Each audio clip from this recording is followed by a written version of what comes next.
Tout a commencé en mars, lorsque j'ai décidé de travailler à domicile.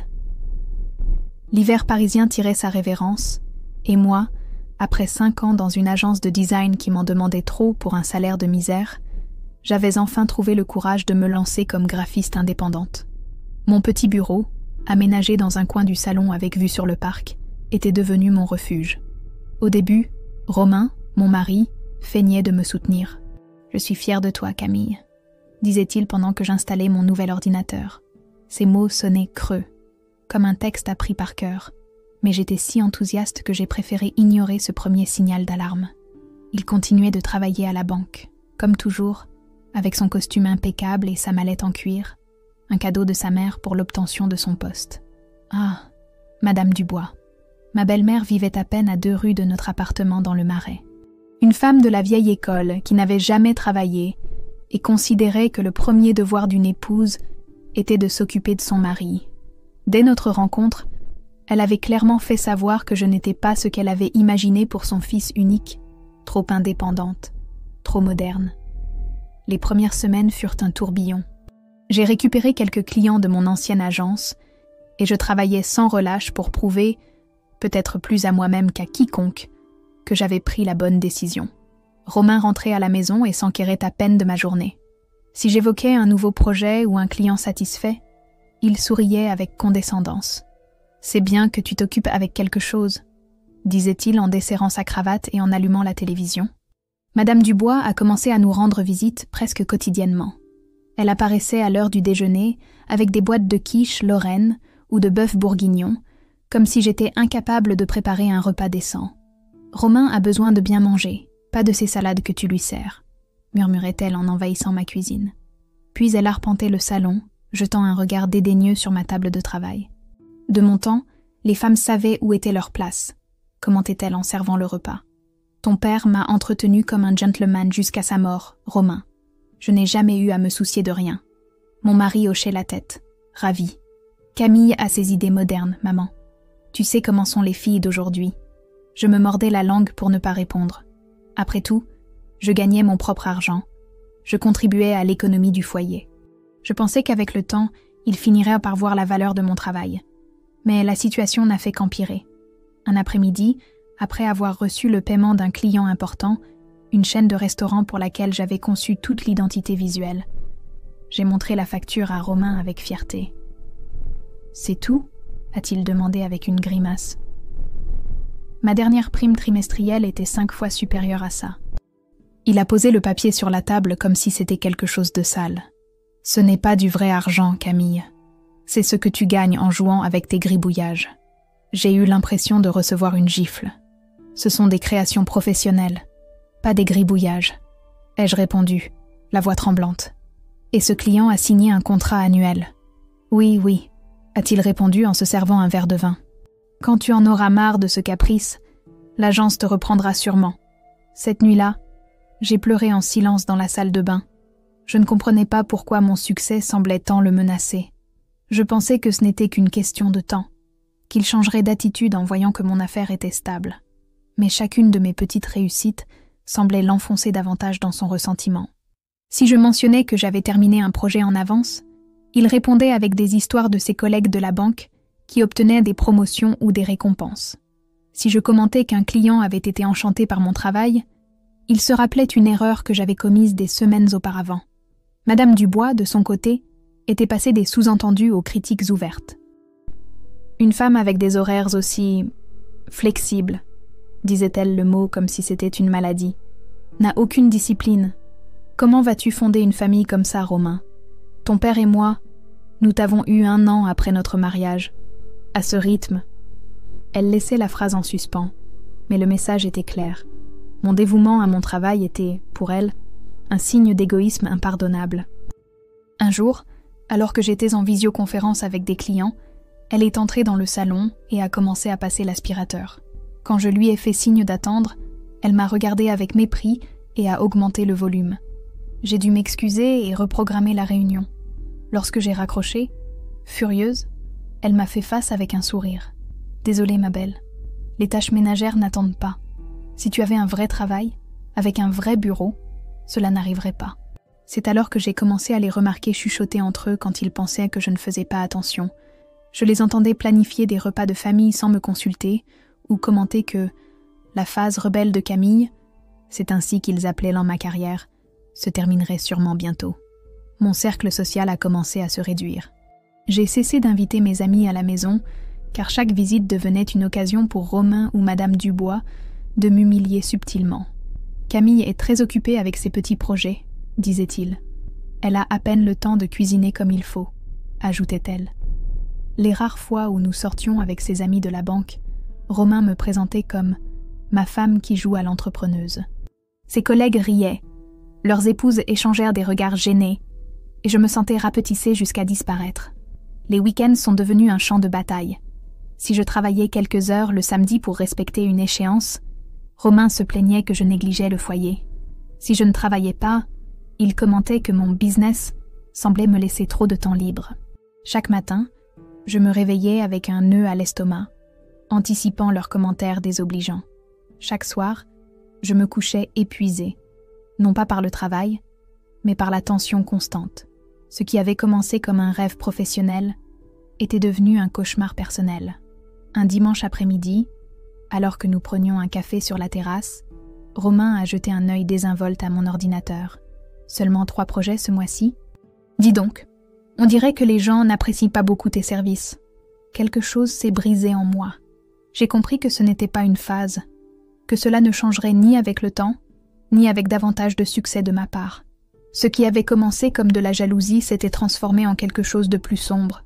Un effort coordonné pour saper ma confiance, pour me faire douter de mes capacités, pour me rappeler quelle devait être ma place. Ce soir-là, pendant que Romain dormait, j'ai regardé par la fenêtre les lumières de Paris et j'ai su, avec une clarté qui m'a effrayée, que je n'étais plus en sécurité dans mon propre foyer. Je ne pouvais plus continuer à vivre ainsi. Ce dimanche soir, après la remarque cruelle de Romain sur mes projets, j'ai attendu qu'il s'endorme et j'ai ouvert mon ordinateur. Les mains tremblantes, j'ai commencé à chercher des informations sur de petits villages éloignés de Paris. J'avais besoin d'un endroit tranquille pour me réinventer, où personne ne remettrait en question ma valeur à chaque minute de la journée. Ma première recherche m'a menée en Provence. J'avais toujours été fascinée par le Luberon, avec ses villages perchés et son rythme de vie plus lent. J'ai consulté des annonces de location, calculant mentalement comment faire durer mes économies. J'avais une somme décente de côté sur un compte que Romain ignorait. J'avais toujours été prudente avec l'argent.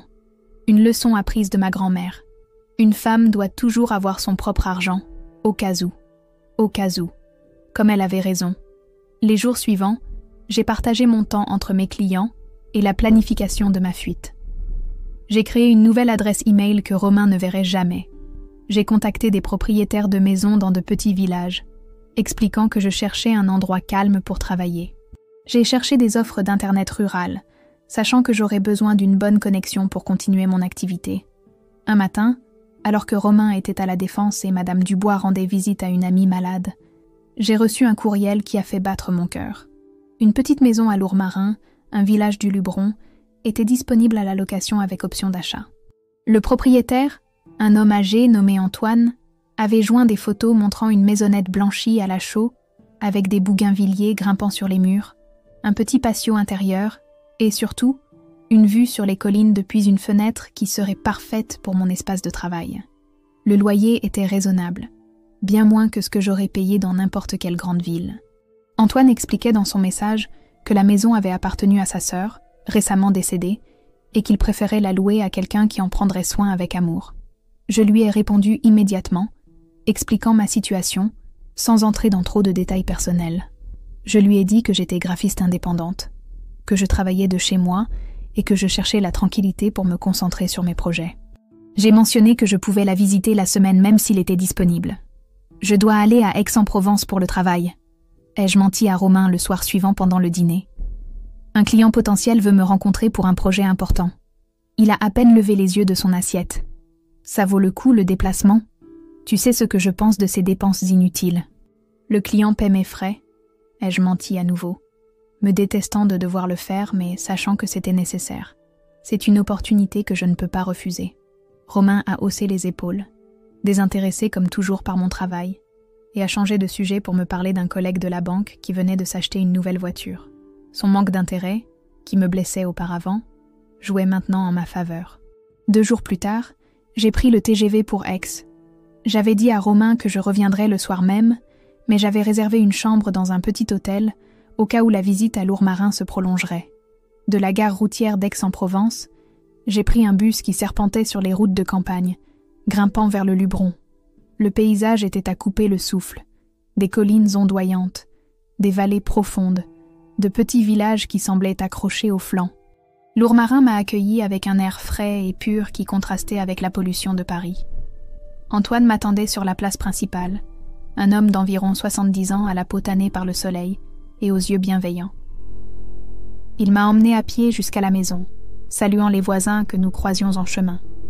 « C'est un petit village », m'a-t-il expliqué. « Tout le monde se connaît. Il y a pas mal d'étrangers qui sont venus chercher la tranquillité, donc tu ne seras pas la seule nouvelle venue. » La maison était encore plus jolie que sur les photos. Petite mais lumineuse, avec des sols en terre cuite et des murs épais qui, selon Antoine, gardèrent la chaleur en hiver et la fraîcheur en été. Il m'a montré la chambre avec son lit en fer forgé, la cuisine avec sa vieille mais fonctionnelle cuisinière, la salle de bain récemment rénovée, et le patio intérieur où poussait un citronnier et plusieurs pots d'herbes aromatiques. Ma sœur Solange était herboriste, a-t-il expliqué avec nostalgie. Elle connaissait toutes les plantes médicinales de la région.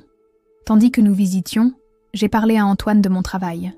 Je lui ai montré mon portfolio sur mon téléphone et lui ai expliqué que j'aurais besoin d'une bonne connexion Internet. Il m'a assuré que la maison avait la fibre optique, installée récemment dans le cadre d'un projet visant à attirer les télétravailleurs au village. Cet endroit a besoin de jeunes, a-t-il dit. La plupart d'entre nous sommes déjà vieux. Le village se meurt. Quand nous sommes arrivés dans la pièce qui serait mon atelier, avec cette fenêtre qui encadrait la colline comme un tableau, j'ai su que j'avais trouvé mon refuge. J'ai dit à Antoine que je voulais la louer, et nous nous sommes mis d'accord sur les termes. Je paierais 3 mois d'avance, puis mois par mois, avec l'option de l'acheter après 1 an si je le décidais. Nous avons signé un contrat simple qu'il avait déjà préparé. « Quand est-ce que tu emménagerais » a-t-il demandé en me tendant les clés. « Bientôt » ai-je répondu. Je dois d'abord organiser quelques petites choses. De retour à Paris, j'ai intensifié mes préparatifs. J'ai engagé une petite entreprise de déménagement, leur expliquant que j'aurais besoin de discrétion. La jeune femme qui m'a répondu m'a regardée avec compréhension, comme si elle avait déjà géré des situations similaires. « Ne vous inquiétez pas », m'a-t-elle dit. « Nous pouvons récupérer vos affaires pendant que votre mari est absent, si c'est ce dont vous avez besoin. » J'ai rougi, honteuse d'être si transparente. Mais j'ai acquiescé. Nous avons convenu d'une date pour 2 semaines plus tard, un mercredi où Romain serait à un séminaire bancaire hors de la ville. Pendant ces 2 semaines, j'ai vécu dans un état d'alerte constant. J'ai trié mes affaires petit à petit, sélectionnant ce que j'emporterais et ce que je laisserais. Chaque fois que Romain ou Madame Dubois sortaient, j'en profitais pour emballer quelque chose. Mes vêtements dans des cartons que je cachais à la cave sous des étiquettes anodines comme « vêtements d'hiver » ou « vieux livres ». J'ai gardé mon matériel de travail jusqu'à la fin, car j'avais besoin de continuer mes projets pour ne pas éveiller les soupçons. Un après-midi, Romain est rentré tôt du travail et m'a trouvé en train de ranger des livres dans un carton. « Qu'est-ce que tu fais » a-t-il demandé en fronçant les sourcils. « Je fais un peu de tri » ai-je répondu avec tout le naturel que je pouvais feindre. « Il y a trop de choses que nous n'utilisons plus et qui prennent de la place. » Il a regardé le carton avec désintérêt. « Tant que tu ne jettes rien à moi, fais ce que tu veux. » Son indifférence, qui me blessait auparavant, était maintenant ma meilleure alliée. J'ai aussi dû préparer mes clients. Je leur ai envoyé des courriels expliquant que je déménageais et qu'il y aurait une brève période de transition, mais que je continuerais à travailler normalement.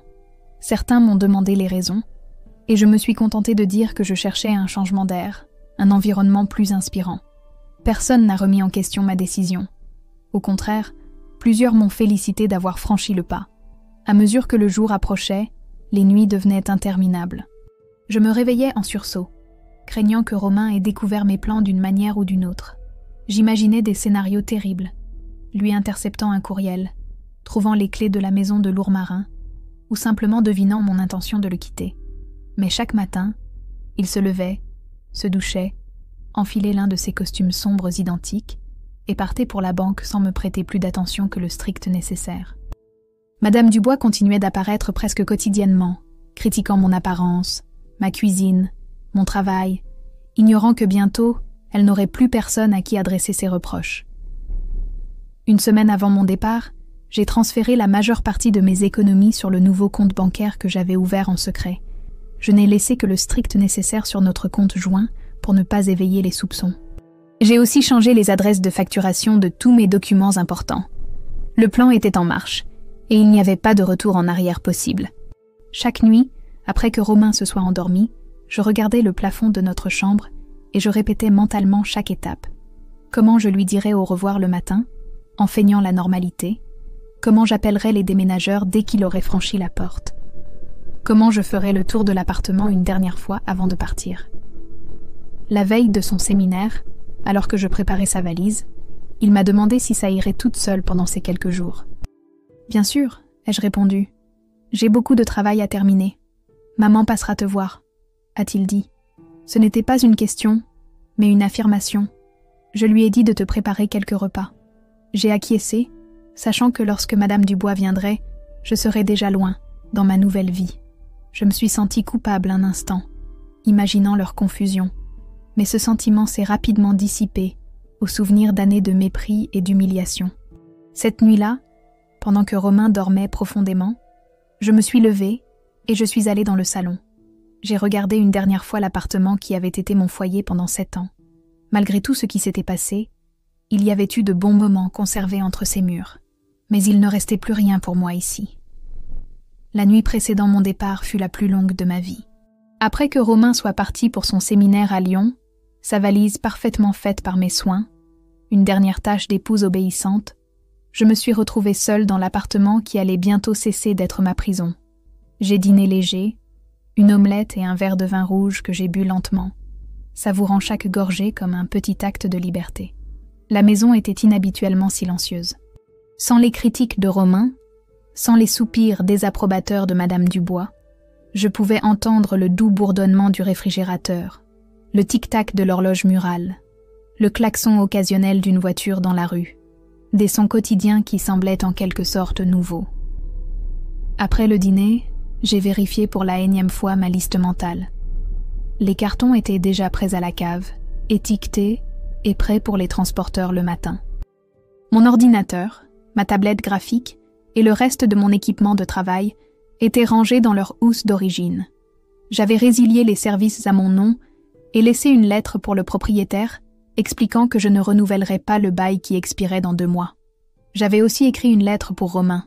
Je l'avais rédigée et détruite plusieurs fois au cours de la semaine, incertaine de ce qu'il fallait dire ou s'il fallait dire quelque chose. Finalement, j'avais opté pour quelque chose de bref. « Romain, je m'en vais. Ne me cherche pas. Ce n'est pas une impulsion ni un caprice, comme tu le penseras sûrement. C'est une décision mûrement réfléchie. Nous ne fonctionnons pas ensemble et je crois que, au fond, nous le savons tous les deux. J'ai été malheureuse pendant des années, pendant que toi et ta mère essayaient de me transformer en quelqu'un que je ne suis pas et que je ne veux pas être. Je te souhaite le meilleur, Camille. » J'avais placé la lettre dans une enveloppe et l'avais laissée sur la table de la salle à manger, où je savais qu'il la trouverait dès son retour. Une partie de moi voulait lui en expliquer davantage, énumérer chaque affront, chaque commentaire blessant, chaque moment où je m'étais sentie invisible. Mais à quoi bon? Romain n'avait jamais montré le moindre intérêt à me comprendre. Une explication détaillée ne ferait que lui donner des arguments à déformer et à utiliser contre moi. J'ai parcouru l'appartement lentement, comme une étrangère visitant un musée. 7 ans de ma vie contenus entre ces murs. Je me suis arrêtée dans le salon, où la marque rectangulaire sur le mur trahissait l'absence du tableau que ma meilleure amie m'avait offert, maintenant emballé dans un des cartons. Sur l'étagère, les espaces vides où se trouvaient mes livres d'art et de design alternaient avec les volumes d'économie et les biographies d'entrepreneurs que Romain ne lisait jamais, mais qu'il aimait exhiber. Dans la cuisine, j'ai ouvert les placards que j'avais si souvent organisés selon les exigences de Madame Dubois. Les tasses vont ici, les assiettes là. N'as-tu donc aucun sens de l'ordre, ma petite? Je me souvenais de sa voix, comme si elle était présente. J'ai refermé les placards avec plus de force que nécessaire.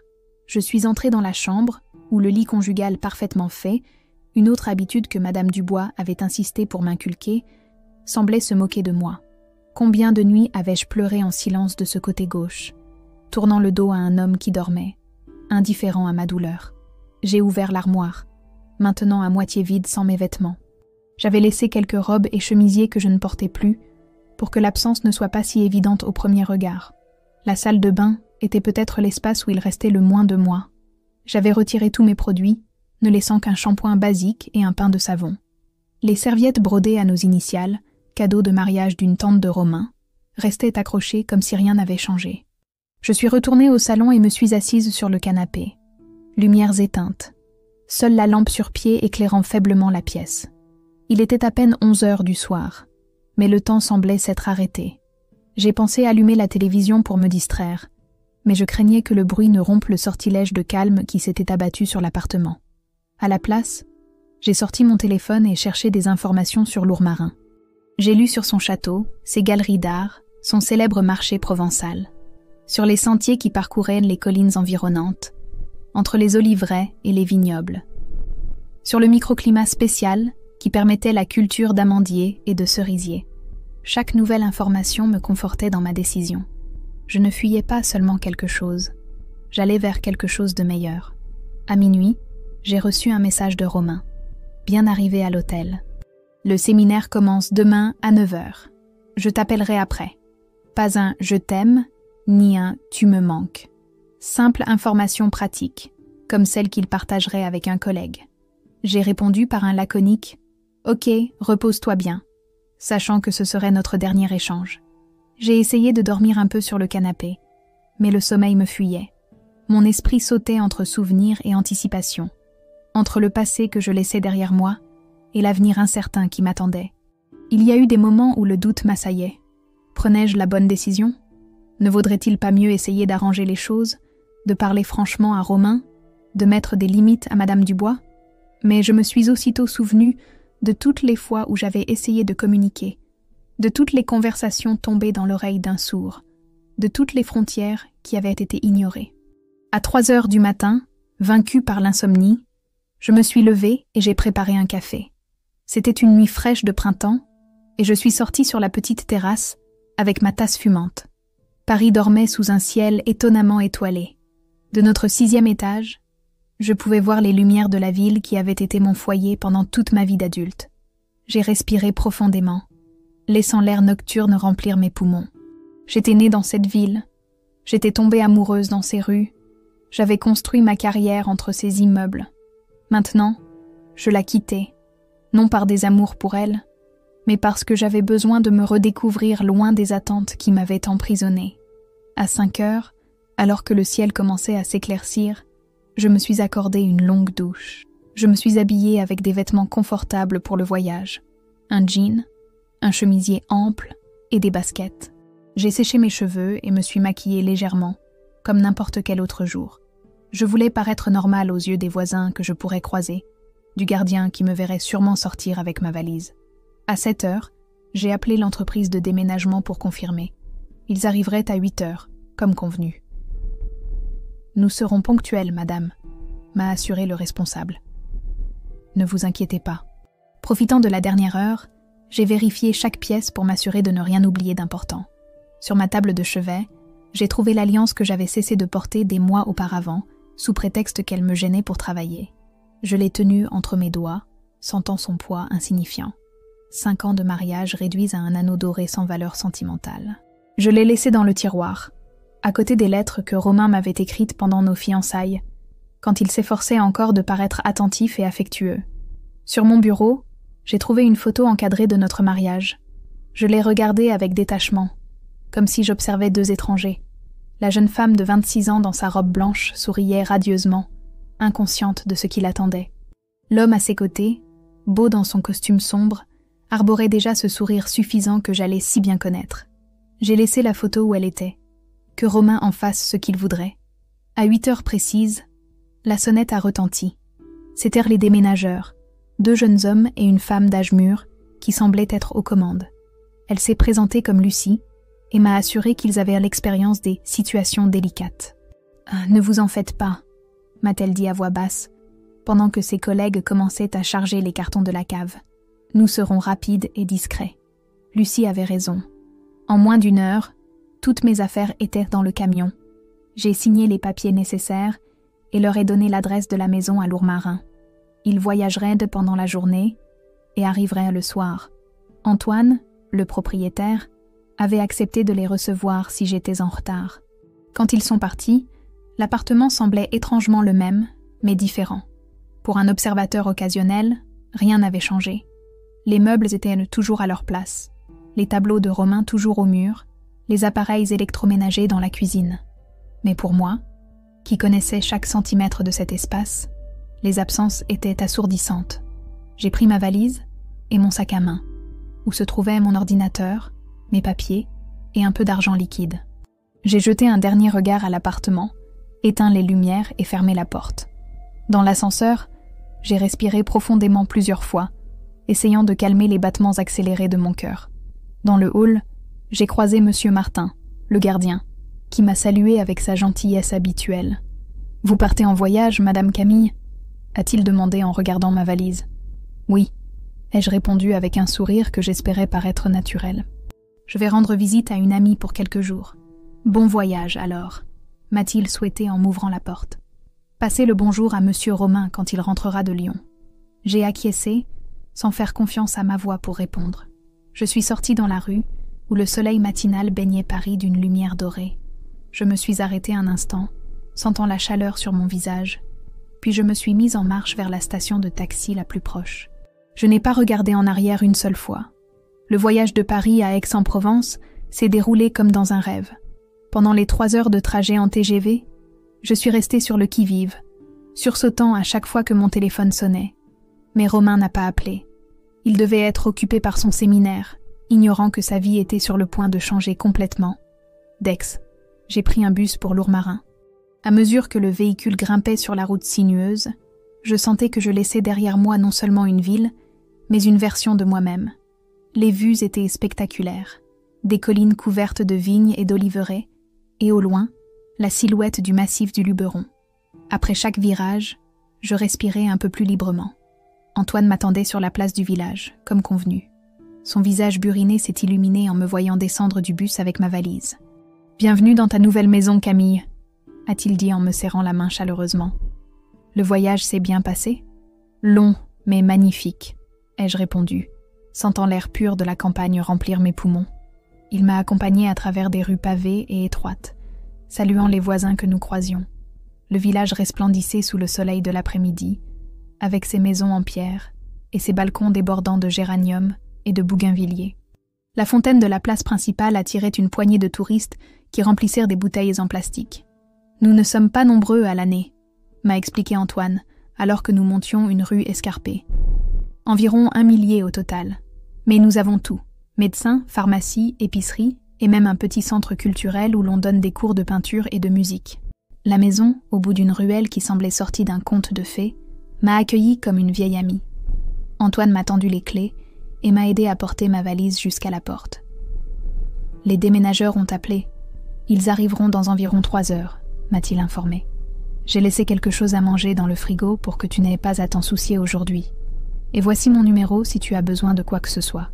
J'habite à 5 minutes, à côté de l'église. » Je l'ai remercié sincèrement et, quand il est parti, je suis restée seule sur le seuil de ma nouvelle vie.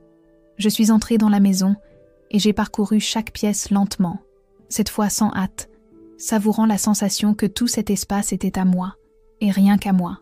Les murs blancs, les sols en terre cuite, les petites niches dans les murs épais où je pourrais placer des plantes ou des bougies, tout me semblait parfait. Dans la cuisine, j'ai trouvé un panier avec du pain frais, du fromage de chèvre local, des olives, du jambon de pays et une bouteille de vin rouge de la région. Il y avait une note manuscrite. « Bienvenue à Lourmarin. Solange aurait voulu que sa maison soit un lieu de joie. Antoine. » Je me suis assise dans le petit patio intérieur, sous le citronnier, et j'ai mangé avec un appétit que je n'avais pas eu depuis des semaines. Le silence était différent de celui de Paris. Ce n'était pas l'absence de son, mais une symphonie subtile d'oiseaux, le murmure lointain de l'eau dans un ruisseau, des voix occasionnelles de voisins discutant, un silence vivant. Après le repas, j'ai commencé à explorer la maison plus en détail. La chambre qui serait la mienne avait un lit simple mais confortable, avec un couvre-lit tissé à la main dans des tons bleus et blancs. Celle que je transformerais en atelier avait, comme je m'en souvenais, cette merveilleuse fenêtre qui encadrait les collines. J'ai imaginé ma table de travail là, mon ordinateur, mes crayons et mes carnets de croquis. J'ai visualisé les matinées à travailler avec cette vue inspirante, les après-midi à regarder la lumière changer sur les pentes. La salle de bain, bien que petite, était rénovée avec goût. La douche avait une pression étonnamment bonne pour un village de campagne. Dans la cuisine, les appareils étaient anciens mais fonctionnels. Tout était impeccablement propre. Antoine s'était assuré que la maison soit prête à être habitée. En attendant les déménageurs, j'ai décidé de prendre une douche pour me rafraîchir après le long voyage. Je me suis habillée avec des vêtements propres et je me suis assise dans le patio pour consulter mes emails. J'avais plusieurs messages de clients, auxquels j'ai répondu avec un enthousiasme renouvelé. J'ai aussi vérifié les nouvelles et les réseaux sociaux, m'attendant presque à voir un signe que Romain avait découvert mon départ. Mais il n'y avait rien, bien sûr. Pour lui, j'étais toujours à Paris, attendant son retour comme l'épouse obéissante que j'avais cessé d'être. L'arrivée du camion de déménagement a interrompu mes pensées. Lucie et ses collègues ont travaillé efficacement, transportant mes cartons et mes meubles à travers les rues étroites du village. Les voisins observaient avec curiosité depuis leurs fenêtres. L'une d'elles, une femme âgée avec un tablier à fleurs, est même sortie pour offrir des rafraîchissements aux déménageurs. « Je suis Martine, votre voisine d'en face », s'est-elle présentée, me regardant avec une curiosité bienveillante. « Bienvenue dans le quartier. Si vous avez besoin de quoi que ce soit, n'hésitez pas à frapper à ma porte. » Je l'ai remerciée avec un sourire, me sentant immédiatement accueillie. À Paris, je connaissais à peine mes voisins après des années dans le même immeuble. Quand les déménageurs ont terminé, il faisait déjà nuit. Les étoiles brillaient avec une intensité que je n'avais jamais vue en ville. Lucie m'a aidée à installer les meubles de base, mon lit, mon bureau, quelques étagères, et m'a assuré que je pouvais l'appeler si j'avais besoin d'aide pour déballer ou déplacer des choses lourdes. « Merci beaucoup pour tout », lui ai-je dit en la saluant. Pas seulement pour le déménagement, mais pour avoir compris. Elle a hoché la tête avec un sourire compréhensif. Ce n'est pas la première fois que nous aidons quelqu'un à recommencer à zéro. Je vous souhaite bonne chance. Cette première nuit à Lourmarin, épuisée mais incroyablement éveillée, je n'ai déballé que l'essentiel. Des draps pour le lit, des serviettes pour la salle de bain, quelques ustensiles de cuisine. J'ai laissé le reste pour le lendemain. Je me suis servi un verre du vin qu'Antoine m'avait laissé et je suis sortie sur le petit balcon qui donnait sur la ruelle. Le village dormait sous un manteau d'étoiles. Au loin, les lumières d'autres villages parsemaient les collines comme des lucioles. L'air frais de la campagne portait des arômes de jasmin et de romarin. La sensation de paix était si intense que j'ai senti des larmes couler sur mes joues. Ce n'étaient même pas des larmes de tristesse, mais de soulagement, de liberté. Mon téléphone a sonné, me faisant sursauter. C'était un message de Romain. Séminaire ennuyeux. Demain, dîner avec les directeurs. J'arriverai vendredi après-midi. Je n'ai pas répondu. À la place, j'ai mis le téléphone en silencieux et je l'ai laissé sur la table. Je n'avais plus à donner d'explications, ni à feindre de l'intérêt, ni à adapter ma vie à ses attentes. Cette nuit-là, pour la première fois depuis des années, j'ai dormi profondément, sans cauchemar, sans me réveiller en sursaut, sans le poids de l'anxiété qui m'oppressait la poitrine. Le lendemain matin, j'ai été réveillée par la lumière du soleil filtrant par la fenêtre. Pendant un instant de désorientation, je n'ai pas reconnu où j'étais. Puis je me suis souvenue, j'étais chez moi, dans ma nouvelle vie. Je me suis levée avec une énergie renouvelée et j'ai ouvert les fenêtres en grand, laissant entrer l'air frais du matin. J'ai pris mon petit déjeuner dans le patio, sous le citronnier, en écoutant le chant des oiseaux. Puis j'ai commencé la tâche de déballer et d'organiser mon nouvel espace. J'ai placé mon équipement de travail dans l'atelier, mes livres sur les étagères, mes vêtements dans l'armoire. Chaque objet que je sortais des cartons et qui trouvait sa place dans la maison était comme une affirmation de ma décision, comme pour dire « Je suis ici, c'est mon foyer maintenant ». En milieu de matinée, j'ai fait une pause pour explorer le village. J'ai marché dans ces rues pavées, découvrant de petites boutiques, des cafés accueillants, des coins avec des vues imprenables. À la boulangerie, j'ai acheté du pain frais et j'ai discuté avec la boulangère, Une femme joviale qui m'a recommandé de goûter ses navettes, une spécialité locale. Dans la petite épicerie, j'ai acheté le nécessaire pour remplir mon garde-manger. Le propriétaire, un homme âgé nommé Philippe, m'a expliqué les horaires du bus pour Aix et m'a donné des conseils sur les meilleurs endroits pour acheter des fruits frais. De retour à la maison, j'ai continué à organiser mon espace et à répondre à des emails professionnels. En fin d'après-midi, j'ai installé ma connexion Internet, étonnamment rapide pour un village de campagne, et j'ai eu ma première visioconférence avec un client depuis mon nouvel atelier. Les collines encadrées par la fenêtre derrière moi ont suscité des commentaires admiratifs. « Quelle vue spectaculaire, Camille !» s'est exclamée ma cliente, une éditrice de Lyon avec qui je travaillais sur la conception de couvertures de livres. L'inspiration doit couler à flot dans un tel environnement. Et elle avait raison. Cette nuit-là, après l'appel, je me suis retrouvée à dessiner et à créer avec une liberté que je n'avais pas ressentie depuis longtemps. Les idées surgissaient sans effort. Mes mains semblaient bouger d'elles-mêmes sur la tablette graphique.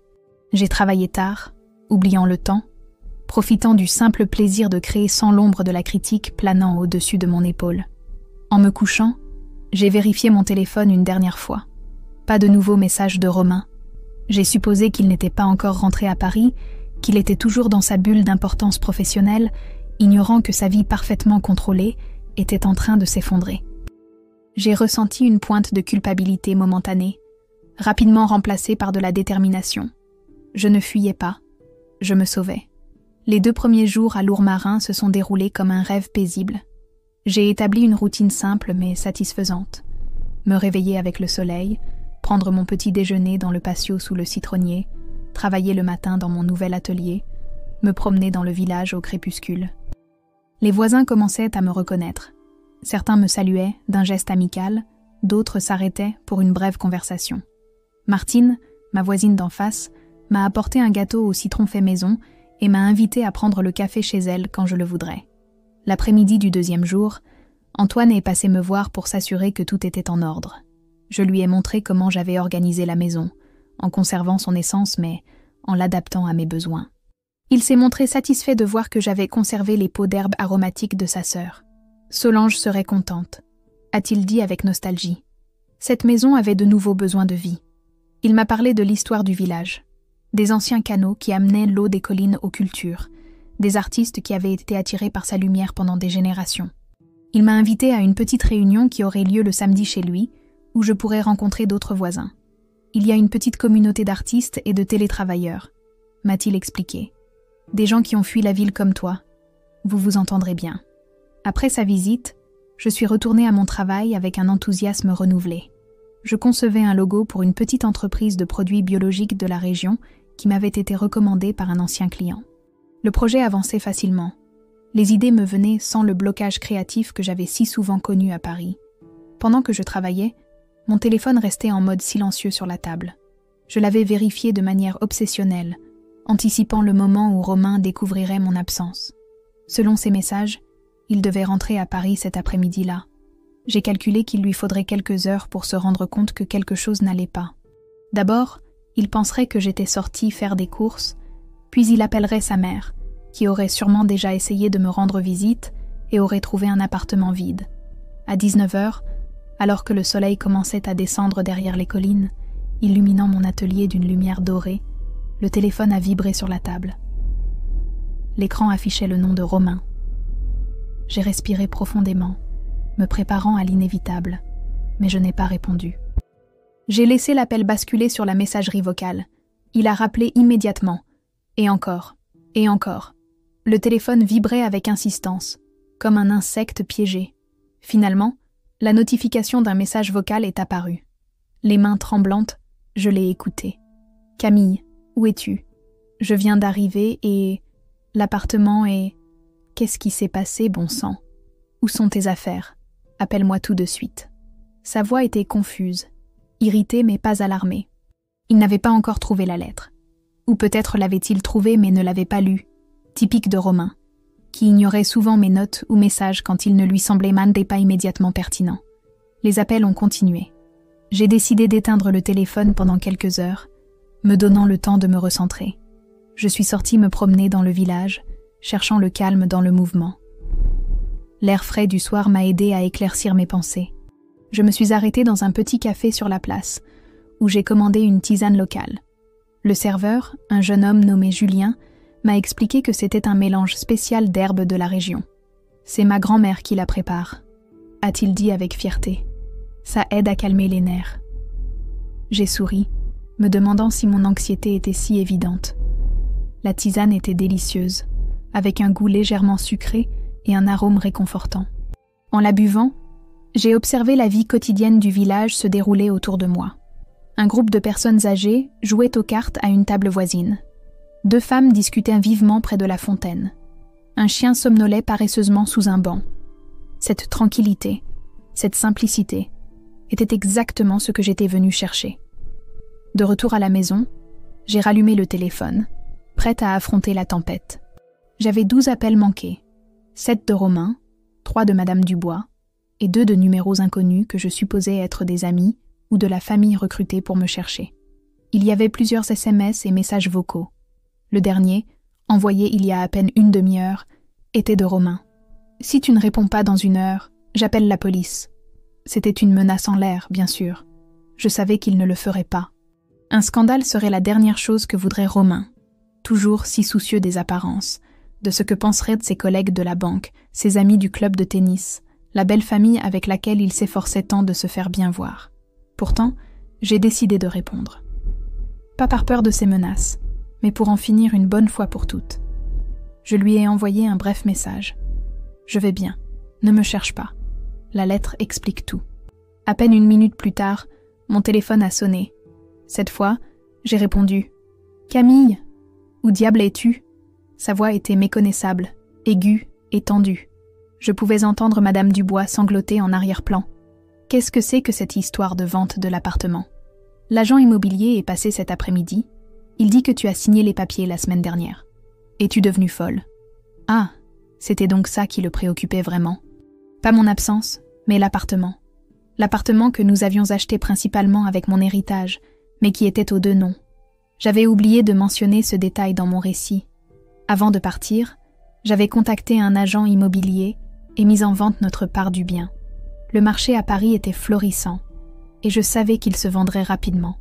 L'argent serait réparti équitablement, bien sûr.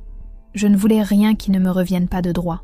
« Je ne suis pas devenue folle, Romain », ai-je répondu calmement. « J'ai pris une décision.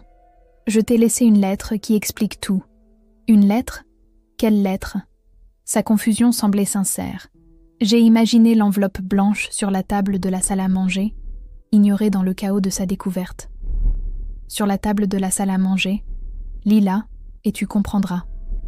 J'ai entendu du mouvement, des pas précipités, le bruit de papier, puis un silence.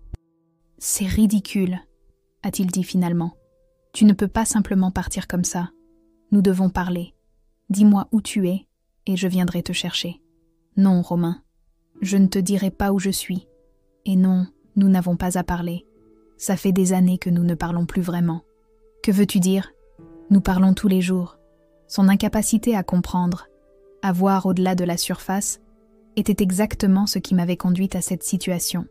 Il n'avait jamais été capable de reconnaître mes sentiments, mes besoins, mon existence au-delà de son idée de ce que je devais être. Non, Romain, tu parles, j'écoute. Tu décides, j'obéis.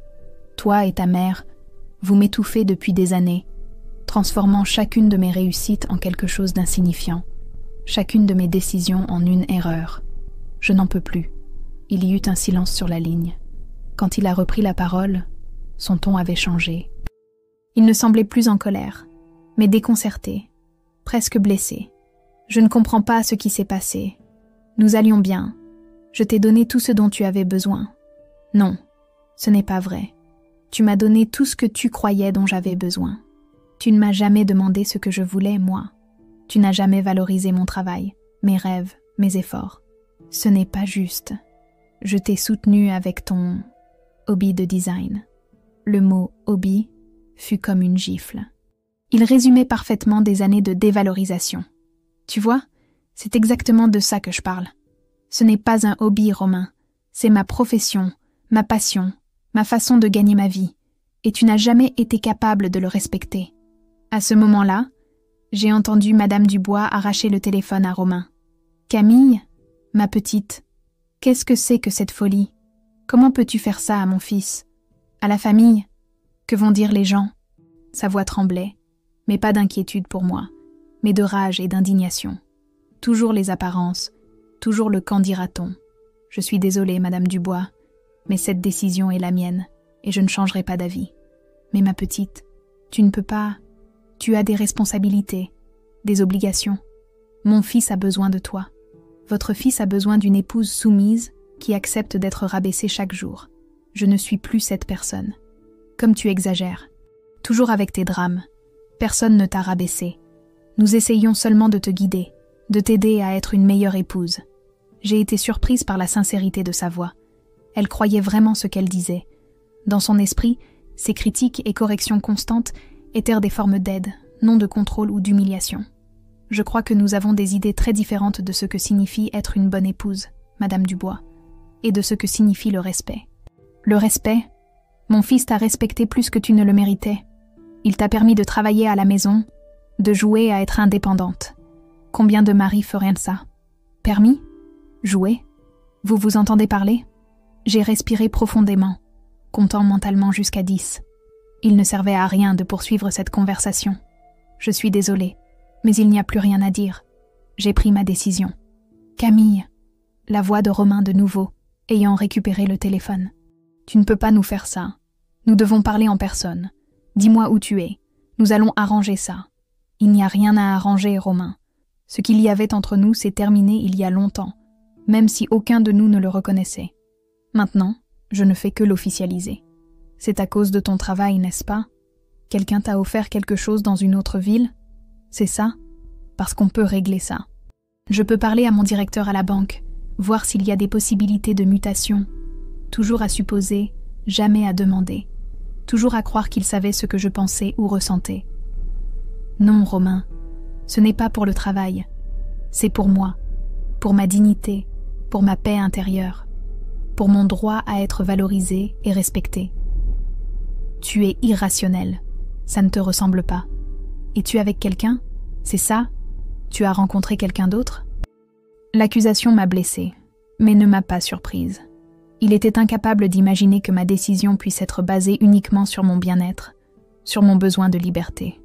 Non, il n'y a personne d'autre, juste moi, qui prend enfin le contrôle de ma vie. Camille, s'il te plaît. Sa voix s'est brisée, et pour la première fois, il a semblé vraiment vulnérable. Rentre à la maison. On peut parler.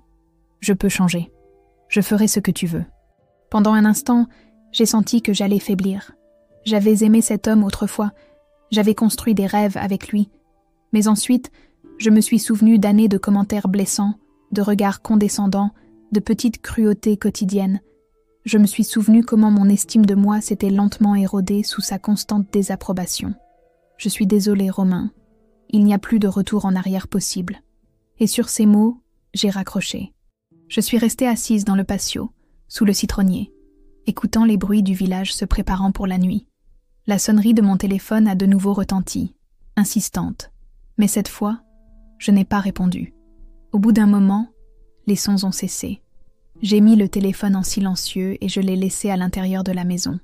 Cette nuit-là, j'ai regardé les étoiles depuis mon balcon, plus brillantes et plus nombreuses que je ne les avais jamais vues à Paris.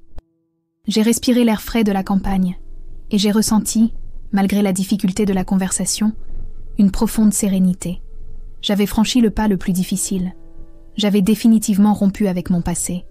Maintenant, il ne me restait plus qu'à regarder vers l'avant, vers la vie que j'avais choisie pour moi-même. Dans les semaines qui ont suivi cet appel, Romain et Madame Dubois ont déployé toute leur artillerie pour tenter de me faire revenir. Au début, ce furent tard les supplications. Des messages vocaux où Romain jurait qu'il changerait, qu'il valoriserait mon travail, qu'il mettrait des limites à sa mère. Puis vinrent les menaces, qu'il consulterait des avocats, qu'il me laisserait sans rien, qu'il raconterait à toutes nos connaissances que je l'avais abandonné sans raison. Quand il a vu que ni les supplications ni les menaces ne fonctionnaient, il est passé à la manipulation affective.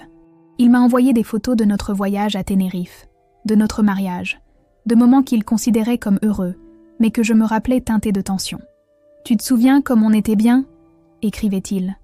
Tout peut redevenir comme avant. Madame Dubois, de son côté, alternait entre l'indignation. Tu as détruit mon fils, je ne te le pardonnerai jamais. Et un faux repentir. J'ai peut-être été trop dure avec toi, mais je ne voulais que le meilleur pour vous deux.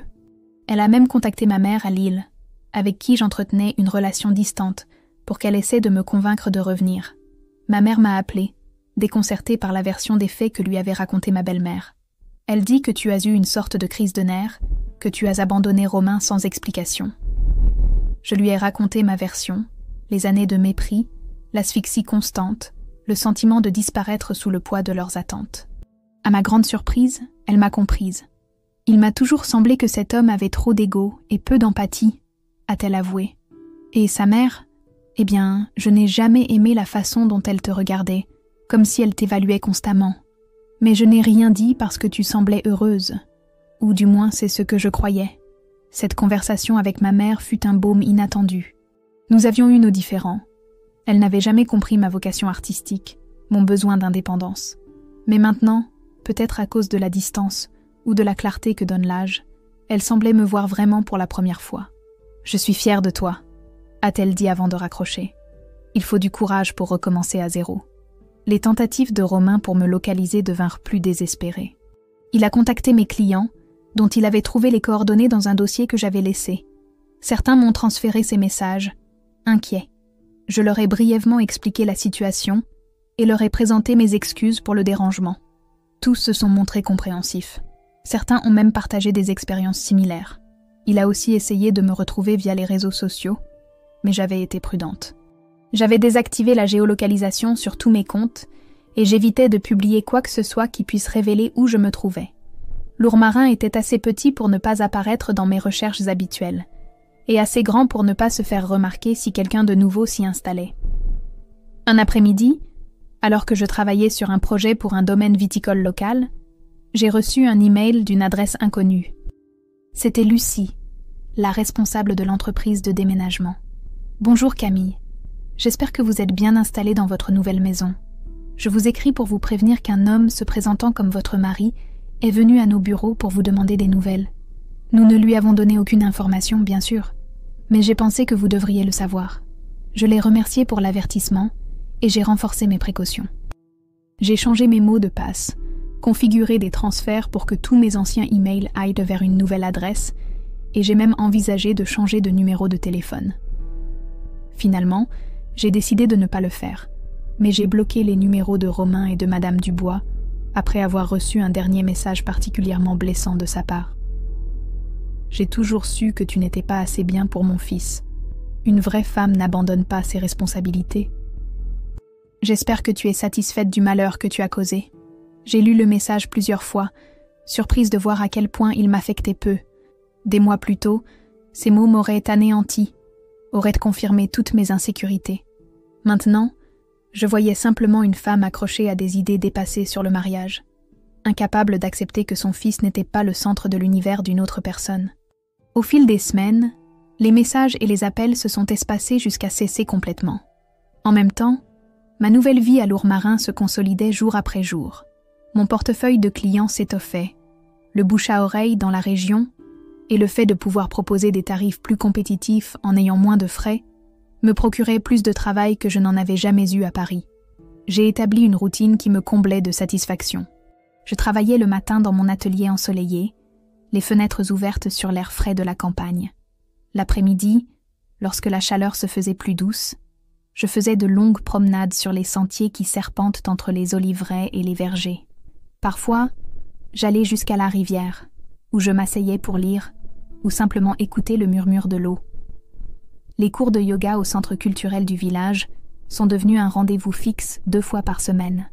J'y ai rencontré Hélène, une traductrice de Lyon, qui avait également cherché refuge dans ce coin du Luberon, fuyant le stress de la ville.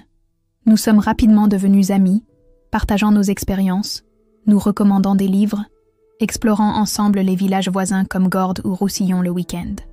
Lors de la réunion organisée par Antoine, j'ai rencontré d'autres personnes. Julien, un programmeur de Marseille qui travaillait à distance pour une entreprise allemande, Martina, une écrivaine italienne qui était tombée amoureuse de la lumière de ces collines. Paul, un médecin à la retraite qui cultivait un petit potager biologique et me donnait des tomates et des aubergines chaque semaine. Tous avaient choisi Lourmarin pour des raisons similaires. La recherche de tranquillité, d'une vie plus simple mais plus pleine, d'une connexion avec la nature. Ma maison a cessé d'être un refuge temporaire pour devenir un véritable foyer. J'ai peint les murs de couleurs douces, un bleu pâle dans la chambre, un vert clair dans l'atelier. J'ai planté des fleurs dans le patio. J'ai installé des lampes qui créaient une lumière chaude les soirs d'hiver. J'ai adopté un chat errant qui apparaissait chaque après-midi à ma porte. Un mâle tigré que j'ai appelé Citron en l'honneur de l'arbre du patio. Mon travail a également évolué. J'ai commencé à expérimenter de nouveaux styles, à incorporer des éléments inspirés des motifs provençaux traditionnels, à jouer avec des couleurs plus vibrantes qui reflétèrent le paysage qui m'entourait.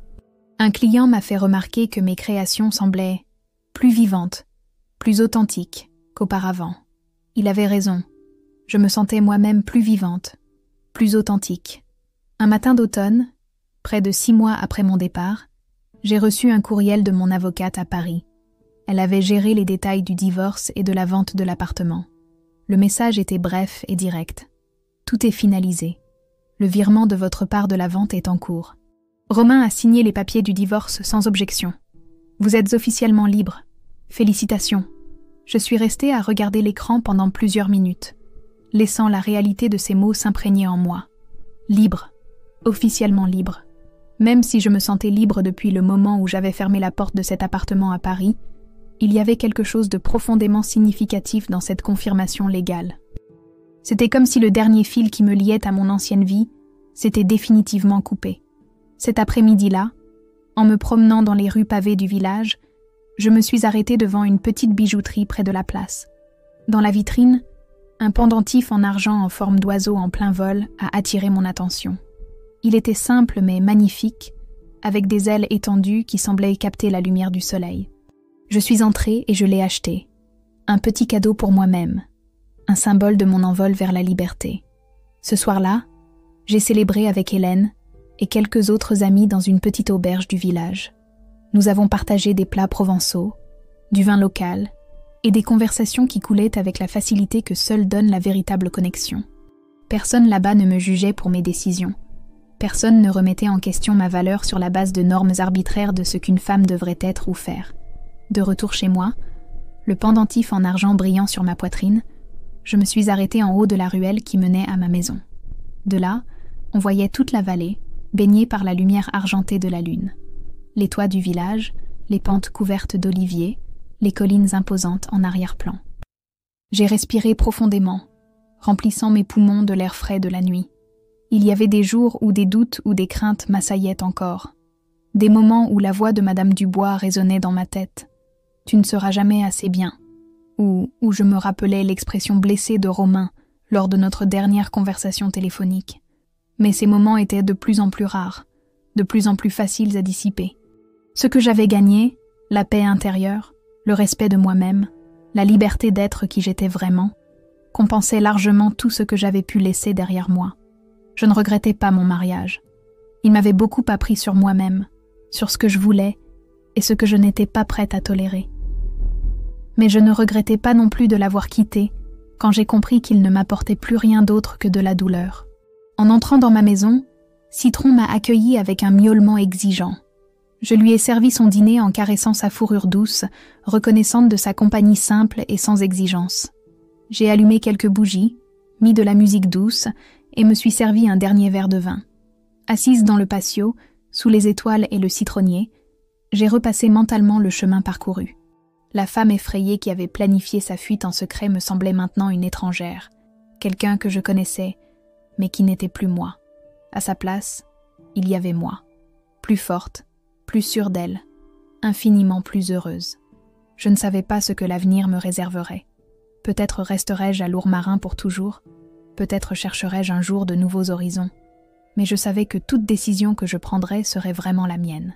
Cette certitude, cette reprise en main de ma propre vie, était le trésor le plus précieux que j'avais trouvé dans mon voyage. La liberté n'était pas seulement l'absence de liens, c'était la présence de possibilités, la capacité de choisir chaque jour qui je voulais être. Et j'avais choisi, enfin, d'être moi-même, sans excuse, sans justification, sans chercher l'approbation de personne d'autre que la mienne. Cette nuit-là, sous le ciel étoilé du Luberon, j'ai levé mon verre dans un toast silencieux au chemin parcouru et à celui qu'il me restait à découvrir. À moi, ai-je murmuré, et les étoiles ont semblé briller un peu plus fort, comme si l'univers lui-même célébrait avec moi cette victoire tranquille mais profonde, celle d'une femme qui avait enfin trouvé son véritable foyer en elle-même.